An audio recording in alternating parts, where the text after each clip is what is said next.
Sorry I haven't gotten back with a video lately. A lot's been going on.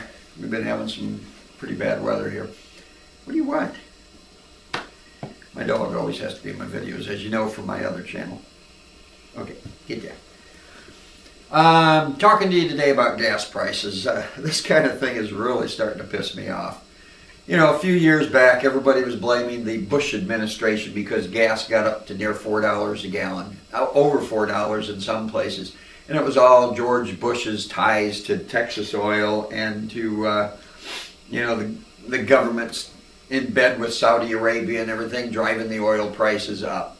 Well, we don't have George Bush to blame anymore. The price of gas always seems to go up about 20 cents a gallon on Thursdays, right before when Americans normally get their paychecks. And then it goes down about 10 cents on Monday morning.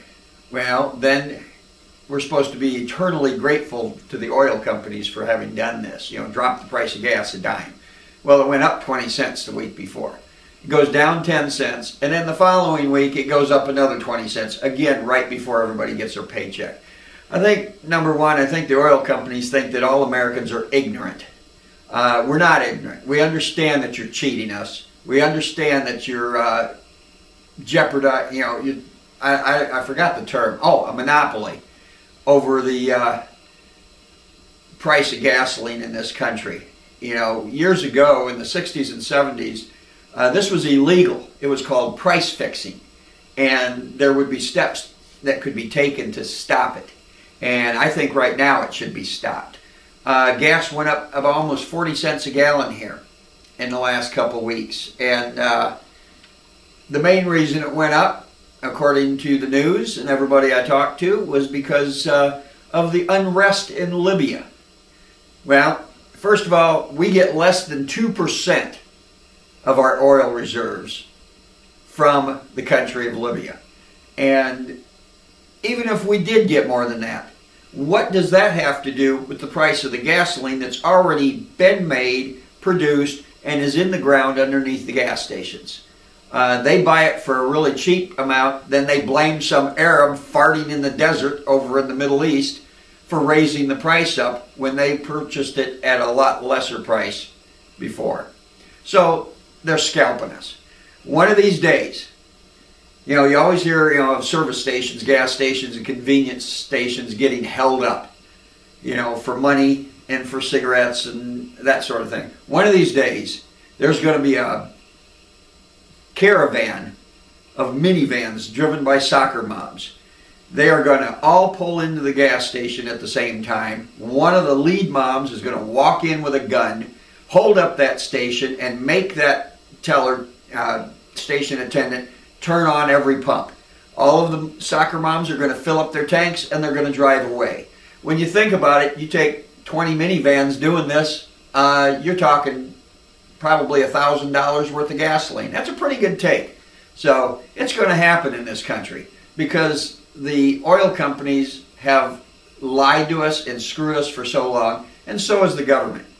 You know, everybody was blaming George Bush before. George Bush isn't there. Where are you, Obama? I tried not to make this channel political. I really did when I set it up. But it's becoming more and more like that because you look at who's behind all of this stuff. Okay, Obama, you're so concerned about this country. Let's see you tell the oil companies to drop the price. Not that they'll listen to you. You know, something different has to be done. In a speech recently, you announced that oil is the energy source of the past. What's our energy source of the future?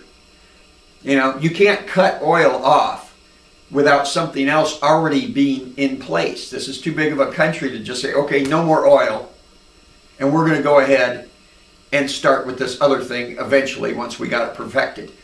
Hell, your Obama Motors, General Motors, are making the Chevy Volt. It only goes 40 damn miles on an electric charge. I live 50 miles from work. I better take, if I have to buy one, if I'm forced to buy one, I better take a bike with me to ride, you know, that 10 extra miles and an extension cord. You know, what's the oil prices going to do, or the energy source of the past?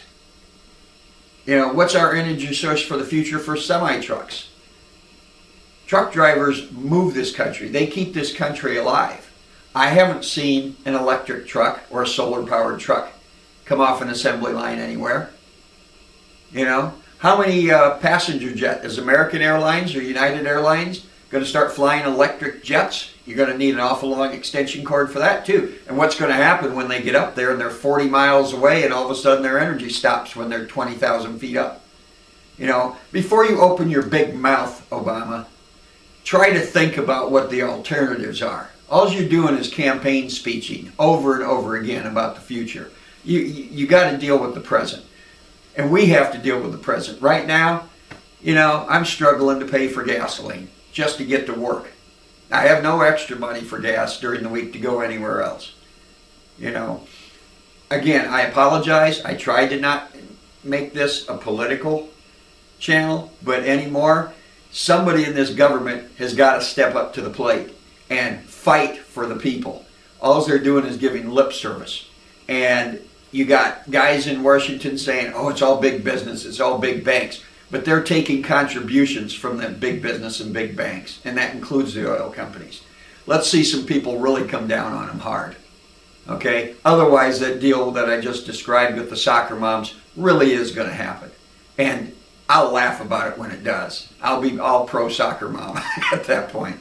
So, sorry if this pisses any of you off. You have the right to comment to me. I don't accept insults towards me. I'm not Democrat. I'm not Republican. I voted for a lot of Democrats in the past. I voted for Republicans. I voted for independents. So don't label me either way. I'm a Native American. You want to label me for that, that's fine.